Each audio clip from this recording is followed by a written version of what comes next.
Do I do? What it do? What it do? Miss Lou Willie, what it do? What you go do, Miss Lou?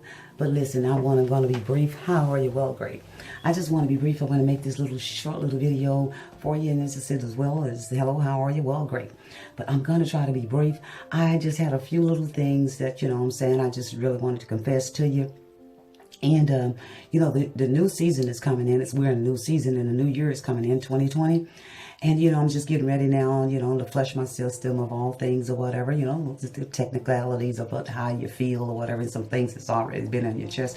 And I've had some things, you know, that I wanted to disclose to you, you know, and what I'm about to say, you know what I'm saying? You know, I don't really mean any harm, I mean an offense, but, you know, you have your prerogative of however you want to feel. I just really got this question for you. I want to really ask you, how do you feel? The question is, could you explain to me how great of a friend that you think I've been to you?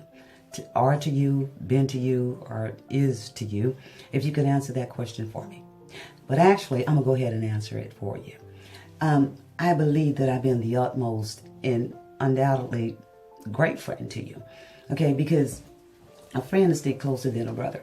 You understand what I'm saying? Because I'm going to reveal some things to you to allow you to know that having the answer, you know, with an explanation of how great of a friend I am.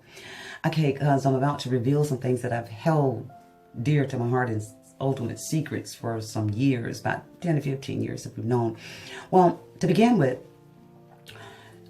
back in the day, you know, when you're saying, you know, you met this great man or whatever, you'd gone to California and, you know what I'm saying, supposedly had been impregnated by him or whatever, and began to understand you introduced him, and you said that his name was Seamus Williams, and which what came to be your husband. Okay, what I'm about to reveal to you that you never did know. There was this lady, well, you know, my cousin, Miss Critty, which was just like a, you know, godmother to me over in Devonshire when I had moved over there. And so Miss Critty just introduced me to this lady that she was living next door to, let's say a small world, living next door to. And come to find out her name was Mary Cecilia Mary.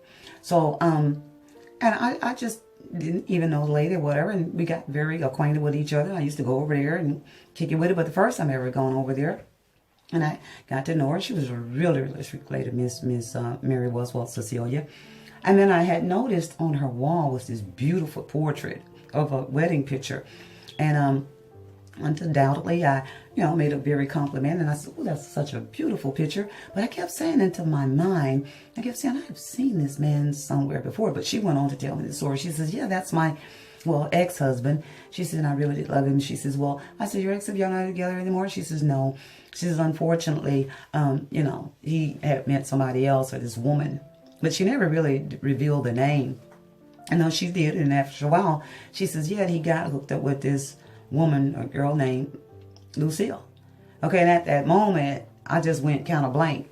But I never did, never, ever, never revealed to Miss Cecilia Mary that I knew you. Not at all. But actually, she had told me the whole story, in which it all came to me that I actually knew the whole story. Now, see, that's just how great of a friend that I am. And I was. You see, because I could have actually went in and like, oh yeah, I knew her. But I never, never, never did that. You know why, Lou? Because I held you at the greatest regard. I had the greatest, utmost in my heart for you. Despite all your differences or whatever, you know what I'm saying, and your characteristics, however. But that's what I saw, something greater in you, you know. But I've always felt, Lou, to tell you the truth, that you liked me, and then you didn't. Then again, you did not like me. I felt that always, sometimes, that you tolerated me and not celebrated me.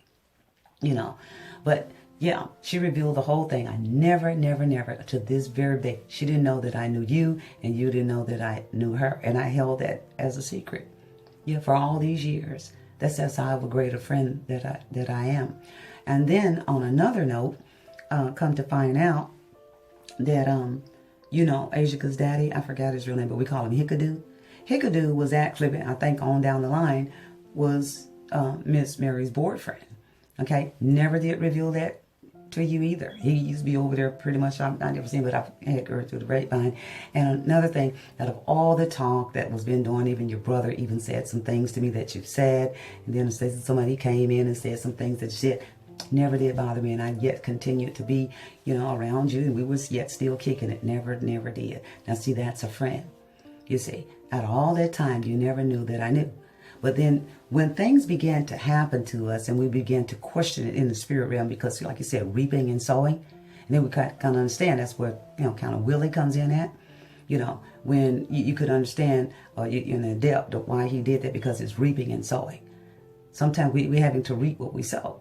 So the same thing you did to Miss Cecilia, Mary, with Enos, and, we just reaping it. But I'm just coming out now because 2020 is coming in. And I'm just really trying to purge myself and cleanse myself of all unnecessary things that's in my mind or whatever. It's not that I hate you or whatever, but what really kind of moved me is about that little instance when you call me. You said you've been kind of trying to call me about that job or whatever. And because I feel in my heart, if you really, really, really was sincere, as a greater friend as I am, I felt that I am to you, that you would have, by whatever means necessary, would have contacted me or tried to, about shoot me a text or keep calling or what even came by, you see. But I kind of felt that, you liked me, but you didn't like me, because as a friend, if I knew that, I have you at a greater regard, that I would have done thusly to you. But it's okay, So when we got to be careful how we, saying we love the Lord and, we can go to church, there's nothing wrong with it, but we got to examine ourselves in our heart, and just, come out and just pretty much tell the truth.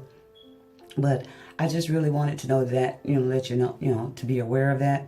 It just kind of rubbed me a little something. So I said, why don't you come on over and pick me up or whatever. Like, no, I ain't, that, it kind of touched me, but it's okay. But I really want to, send a shout out to you on, I'm very proud of you and all of your, accomplishments and, all the blessings that's the true friend that I am.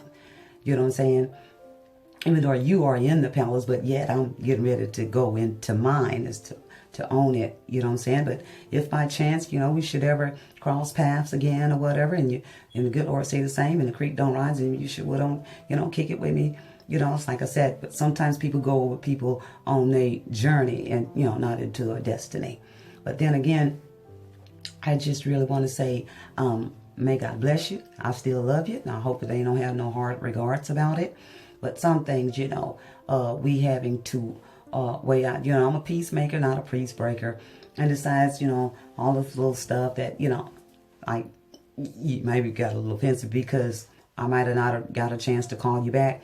Is reasons why I do really, really be busy. I don't, just have my phone up to my ears all the time and having it in my hand, because I really do be really busy. As you can tell, I have things coming at me from every direction, but yet handling it.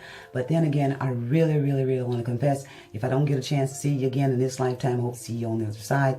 But I just want to commence to say happy Thanksgiving and a happy Christmas, Merry Christmas to you, and even Merry New Year.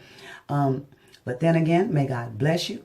May God keep you. I love you and keep you holding continents until we meet again. Have a good day.